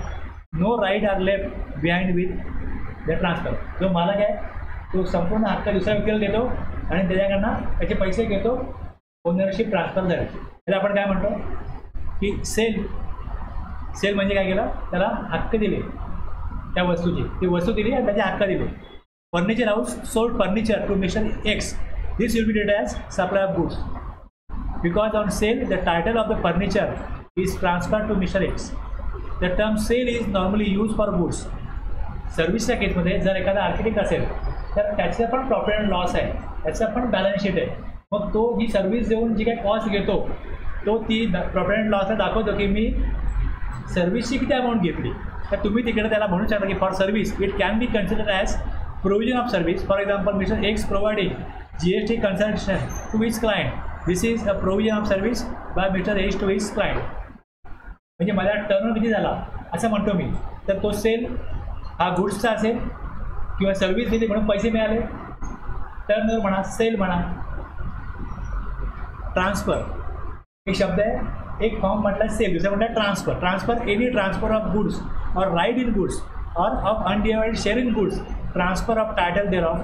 Transfer between branches, between factory, warehouse. कशा झालं की एका फॅक्टरीत गुड्स बांधतात, त्यानंतर त्यांचं एक गोडाऊन आहे, वेअर हाऊस आहे, तिकडे ते गुड्स पाठवले जातात, याला ट्रान्सफर म्हटलं जातं. लक्षात घ्या, माझी गोव्यामध्ये फॅक्टरी आहे आणि मग गोव्यामधनं मी गुड्स बनवतो आणि ट्रान्सफर करतो महाराष्ट्रामध्ये.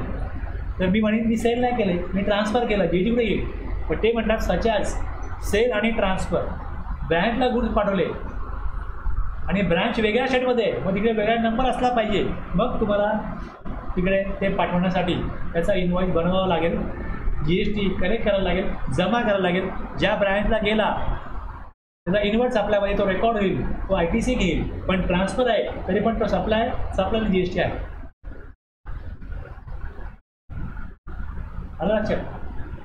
गव्हर्नमेंटला तो GST त्यांना भरायला लावायचा आहे, टॅक्स पेअरला त्याचा ITC पण द्यायचा आहे, पण ह्याचं प्रॉपर रेकॉर्डिंग व्हायला पाहिजे. म्हणून त्यांनी काय केलं की सेल म्हणजे दुसरीच पार्टी आहे, तो पैसे देणार आहे. जर ब्रँच आहे ट्रान्सफर करतोय तर काय एकच पॅन नंबर आहे, मीच मला कसं विकू. पण GSTमध्ये 2 स्टेटमध्ये वेगवेगळे नंबर असतील, तर तुम्ही ब्रँचला ट्रान्सफर केला, गुड्स ट्रान्सफर केले तर GST आला पाहिजे. Any transfer between branches, factory, warehouse, factory premises to depot, हे ट्रान्सफर होईल. विशाल दुसरं एक्झाम्पल बघा, एक Vishal buys a dump truck for ₹1,25,000 under a hire purchase agreement with a bank. The ownership of the truck is carried with the bank until the company makes full payment of the hire purchase loan amount. This hire purchase transaction is supply of goods and subject to GST. A wedding planner hires the services of a pendal or shamiana contractor, wherein the supply of furniture, the goods by the contractor, the title which is remains the जरी वापरण्यापुरता घेतले पण ते transfer आहे, वापरायला दिलं, हे पण काही या स्कोपमध्ये येईल. तिथे supply of service are liable to GST. Sale नाही दिले पण त्याला वापरायला दिले ना, ट्रान्सफर केले ना, शिफ्ट केले ना तिकडे, ते GSTमध्ये येईल. मालकी हक्क दिला नाही, मालकी हक्क माझ्याकडेच ठेवला, पण वापरण्याकरता दिलं म्हणून त्याचे पैसे घेतले.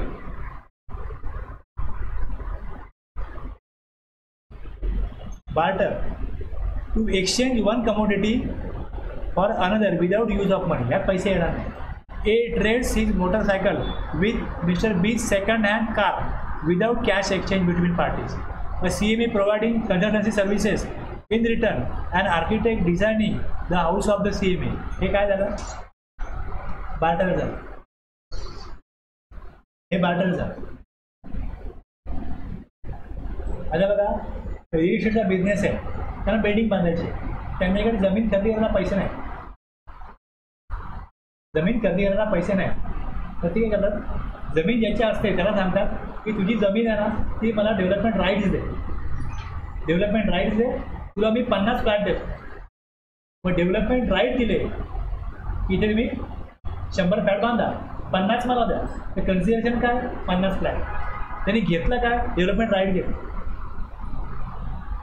म्हणजे इथे काय झालेलं आहे, बार्टर झालं आहे. तू मला डेव्हलपमेंट राईट दे, मी तुला 50 फ्लॅट देतो.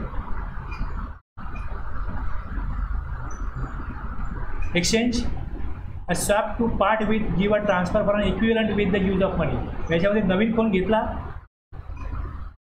24,000 with an exchange of an old phone. जुना फोन द्या आणि नवीन फोन प्लस 24,000 द्या. ओके, समजा या फोनची व्हॅल्यू असेल 28,000, पण जुना फोन दिला तर 24,000 कॅश द्यायची आणि जुना फोन द्यायचा. ह्याला काय म्हणता येईल, एक्सचेंज.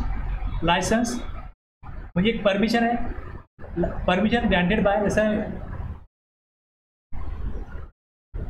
वाईन शॉपचं लायसन आहे तर कम्प्युटर अथॉरिटीकडनं काय मिळतं, लायसन मिळतं. Privileges, without such authorization the activity would have constituted as an illegal act. पण निरा विकायचा असेल तरी पण लायसन घ्यायला लागतं, निरा विक्री करायला लागतं. लायसन, सॉफ्टवेअर वापरायचे आहे, लायसन आहे, परमिशन घ्यायची. Licence required for use of software, for example use of Tally software, licence. Rental, एक काही कालावधीचं पेमेंट करायचं की वस्तू वापरण्याकरता, प्रॉपर्टी वापरण्याकरता, हे काय झालं, rental. Furniture house supplied furniture to mister Raj on the rental basis for a period of 3 months. Supply of service because furniture is transferred for Mr. Raj usage वापरण्याकरता दिलं आहे आणि त्या title of the furniture is still with furniture house रेंटवर दिलं. मग रेंटवर movable property दिली, इम्युबल प्रॉपर्टी दिली, कुठलेही दिली, रेंटवर दिलं म्हणजे मालकी हक्क ट्रान्सफर नाही केला, वापरण्याचे हक्क दिले आणि त्याचे पैसे घेतले असतील तर ते काय होईल, rent. Lease contractual agreement by which one party conveys an estate of its property to another party for a limited period. आता लिमिटेड पिरियड किती असेल, 30 वर्ष, 40 वर्ष, 50 वर्ष काही असेल. मी जमीन दिलेली आहे पण परमनंट ट्रान्सफर नाही, 99 इयर्सवर दिलेली आहे. लीज.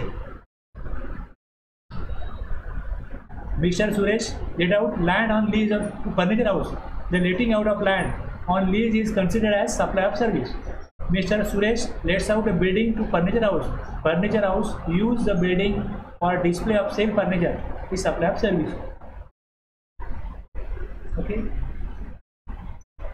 आता हे जे 4 शब्द आहेत, 4 नाही 8 शब्द आहेत, याच्यामध्ये सेल, गुड्स, सर्व्हिसेस दोन्ही वापरते. बाटर, गुड्स दिले, सर्व्हिस घेतली, दोन्हीमध्ये येईल. लायसन, लायसन हे काय की लायसन दिलंय, हक्क ते वापरण्याची परमिशन दिलेली आहे. Lease, transfer, exchange, rental, rental, licence, lease हे जे 3 जे आहेत हे सप्लाय ऑफ सर्व्हिसमध्ये देतात. मी तुम्हाला लायसन दिलं, सप्लाय ऑफ सर्व्हिस. मी तुम्हाला लीजवरती काय दिलं, सप्लाय ऑफ सर्व्हिस. रेंटवरती दिलं, सप्लाय ऑफ सर्व्हिस. बाकी तुम्हाला बघा त्या दोन्ही कॉन्ट्रॅक्टमध्ये वापरता येईल. डिस्पोजल गुड्सचं होईल, सर्व्हिस डिस्पोजल नाही होणार. सर्व्हिस कशी डिस्पोज होईल,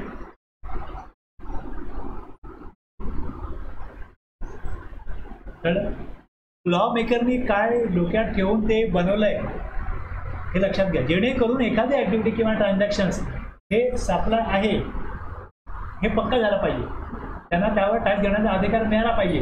त्यामुळे तुमची ॲक्टिव्हिटी ही सप्लाय असेल तर टॅक्स येईल. मग त्यामध्ये सगळं कव्हर करण्याकरता त्यांनी दिलं आहे की supply includes all forms of supply good services both such as. Example दिलं आहे हे. आता पुढे मेड ऑर ॲग्रीड टू बी, पहिले डिफाईन केलं आहे गुड सर्व्हिसेस, मग फॉर्म दिलेत, हे 8 फॉर्म दिले, प्लस पुढे म्हटलं आहे made or agreed to be made.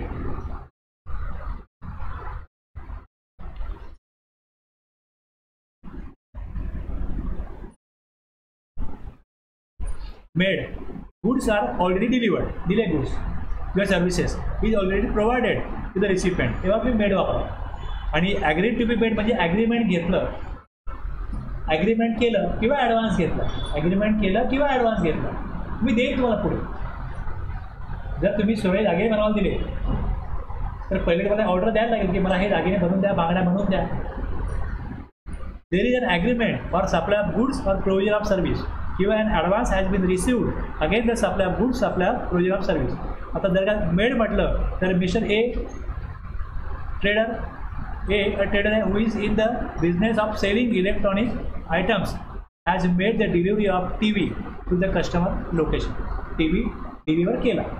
दुसरं मिस्टर एक्स हा CA has provided the services of income tax audit for his client. तुम्ही ऑडिट कराल का माझं, याचा पहिले तो ॲग्रीमेंट करेल, ऑडिट कराल. ओके, बिल्डिंग बांधतोय, तो आर्किटेक्टला बोलेल बिल्डिंग बांधाल का, प्लॅन बनवून द्याल का, हे ॲग्रीमेंट होईल.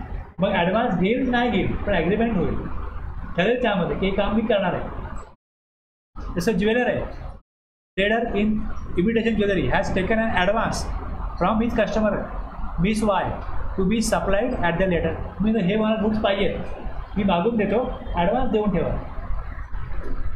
मग तो मागवेल. Mister B architect has entered into a contract with mister C his client to design. हे गुड्सच्या केसमध्ये पण येईल, सर्व्हिसच्या केसमध्ये पण येईल. Made or agreed to be made, दिलं किंवा देणार आहे.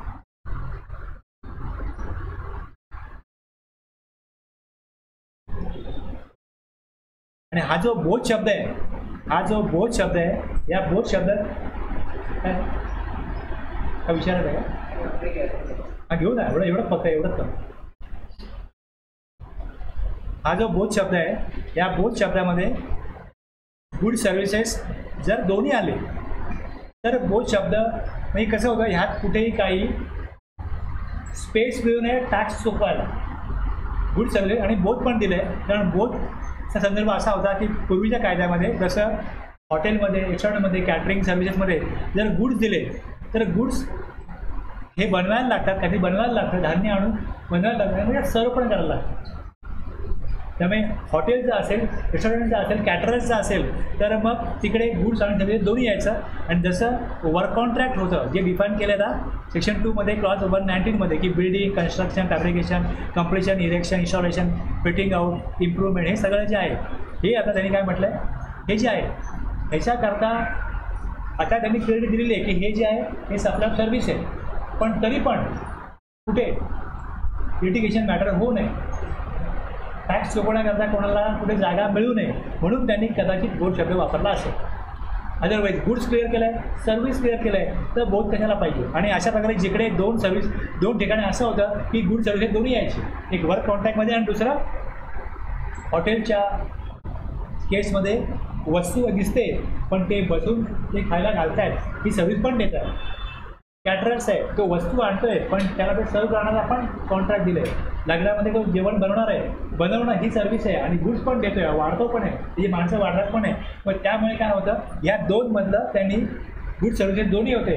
त्याला ह्या लॉमध्ये ही यापुढे सर्व्हिस असं म्हटलं आहे, पुढे तुम्हाला वाचलं तर कळेल, पण आता तरी पण कन्फ्युजन होऊ नये म्हणून त्यामध्ये बोथ टाकलं असावं. बाकी आता गुड्स आहे, सर्व्हिस आहे, anything which is neither goods not supply, money, securities is not a supply. Okay, आपण मेड और ॲग्री टू बी मेडपर्यंत आलो. इथे ब्रेक घेऊ. आता पुढे कन्सिडरेशन, पुढचा जो पार्ट आहे